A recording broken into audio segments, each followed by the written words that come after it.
गणपती बाप्पा मोरया. तर मी आलेली आहे आज दगडूशेठ हलवाई गणपती बघायला. बघा खूप गर्दी होती आणि मला असं वाटतं की दर्शनाला पण 12-1 वाजू शकतं. बघा मंदिर किती छान सजवलंय.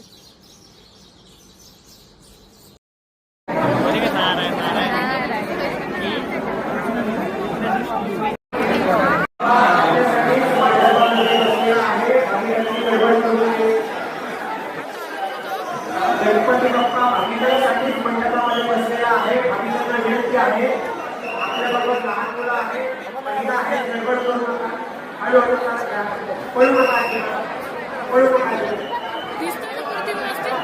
तरुण कार्यकर्ते मी रात्रीच्या 10 वाजता आलेली होती दर्शनाला, तरी मला दर्शन घ्यायला रात्रीचे 12 वाजले.